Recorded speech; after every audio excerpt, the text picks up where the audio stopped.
wygląda jakby był sztuczny, ale naprawdę nie jest sztuczny. One też są bardzo cierpliwe. W naturze potrafią siedzieć i czekać wiele godzin, zanim coś się pojawi na horyzoncie, żeby chapnąć. Powiem szczerze, to są takie zwierzęta, z którymi nie chciałbym się spotkać gdzieś w jakiejś dżungli oko w oko.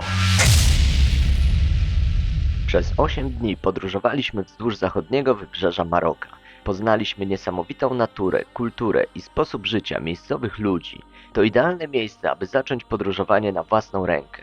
Zanim ruszymy do kolejnego kraju, czas na podsumowanie wyprawy. Ale najpierw zapraszam Cię jeszcze do Agadiru, gdzie odwiedzimy park krokodyli. Agadir jest bliżej niż myślisz. Lot z Polski trwa około 4 godziny, a tanie bilety można znaleźć już za 300 zł w obie strony. Jesteśmy już w Agadirze. Transport publiczny działa tutaj naprawdę świetnie w Maroku, dlatego też rekomenduję i polecam. A teraz idziemy już alejką w stronę wybrzeża. No i zobacz, jak wyglądają na przykład tutaj drzewa. No i w ogóle tutaj wygląda to bardzo nowocześnie. Agadir to jest kurort. Miasto było zniszczone trzęsieniem ziemi, odbudowane, dlatego nie ma tutaj za bardzo starej zabudowy. Są praktycznie nowe, nowoczesne hotele, biurowce, apartamenty. No i tego możesz się spodziewać w Agadirze. Pełna infrastruktura dla komercyjnej turystyki. Dla nas nie ma tu czego szukać, dlatego próbujemy dotrzeć do parku krokodyli, bo no to może być coś ciekawego. Właśnie tutaj wbiliśmy. To jest takie niby zoo. Ja zoo generalnie nie lubię, ale mówią, że te krokodyle mają tu fajne warunki. Przy wejściu od razu witacie taki obrazek, zobacz, jak to wygląda. No i te krokodyle sobie tutaj wygrzewają się na słońcu, mają czystą wodę, jedzenie, pływają sobie. No są uwięzione, ale co zrobić? Cały czas spędzony tutaj w tym parku to tak 2-3 godzinki, w zależności od tego, jak tam szybko będziesz śmigać. To wszystko będziemy tutaj oglądać i Ci relacjonować. Park krokodyli jest czynny od rana do 19. 3 razy dziennie tutaj jest karmienie. O!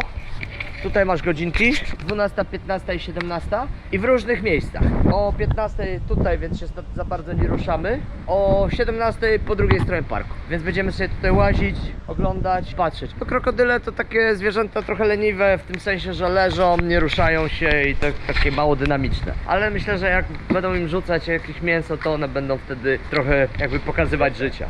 No i zobacz, chowa się pod wodę i generalnie jest niewidoczny. I pływaj sobie tutaj teraz w Amazonce kajakiem. Szczerze mówiąc, w tym parku bardziej mi się podoba roślinność i cały klimat niż te krokodyle, które są tam właśnie w tej wodzie uwięzione.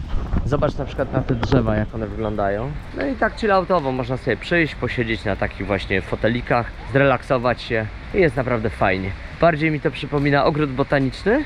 No i to jest całkiem fajne połączenie takiego, powiedzmy, zoo z ogrodem botanicznym. Na pewno jest to ciekawe miejsce, żeby przyjechać z dziećmi, żeby sobie zobaczyły, obejrzały krokodyle. Natomiast niekoniecznie dla mnie, gdzie ja mam jakąś taką świadomość, że zwierzęta powinny raczej żyć w naturze, a nie być uwięzione w zoo. No ale jak już tu jesteśmy, coś Ci opowiem o krokodylach. Krokodyle dzielą się na 14 gatunków. Zamieszkują tereny tropikalne i subtropikalne.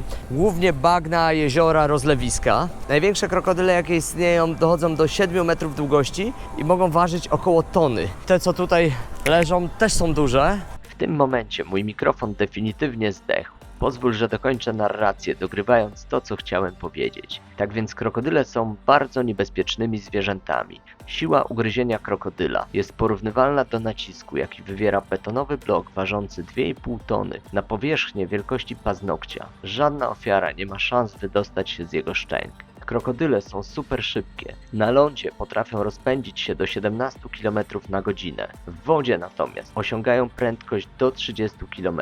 Potrafią wyskoczyć z wody na kilka metrów, aby złapać ofiarę, dlatego będąc w krajach tropikalnych z ostrożnością zbliżaj się do rzek i zbiorników wodnych. Z ciekawostek, młode krokodyle i niektóre gatunki potrafią podnieść przednią część ciała i przemieszczać się na 2 nogach, dokładnie tak jak ludzie. Krokodyle potrafią wytrzymać miesiące, a nawet rok bez jedzenia. Rosną natomiast przez całe życie. Im starsze, tym większe. Przeważnie krokodyle żyją od 40 do 100 lat, w zależności od gatunku. Fajna miejscówka, żeby spędzić godzinkę, może półtorej, nie więcej. To jest jakieś 15 km, właściwie 10 km od centrum Agadiru, więc dosyć łatwo można się przemieścić. Są różne alejki edukacyjne, o to miejsce mi się bardzo podoba. A tutaj jest, z tego co rozumiem, prasa i jakiś pokaz produkcji papirusu.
krokodyli w Agadirze jest podzielone na sektory i ścieżki edukacyjne. Najciekawsza wydała mi się część z iguanami i żółwiami olbrzymimi. Widać, że mają tutaj więcej przestrzeni i swobody niż w innych częściach parku. Możesz podejść do nich naprawdę blisko i dosłownie ich dotknąć, co nie zawsze jest możliwe w tego typu obiektach. Oprócz krokodyli zobaczysz tu inne gady oraz podspacerujesz wśród egzotycznej roślinności. Jest to fajne miejsce do chilloutu przed lotem powrotnym do Polski.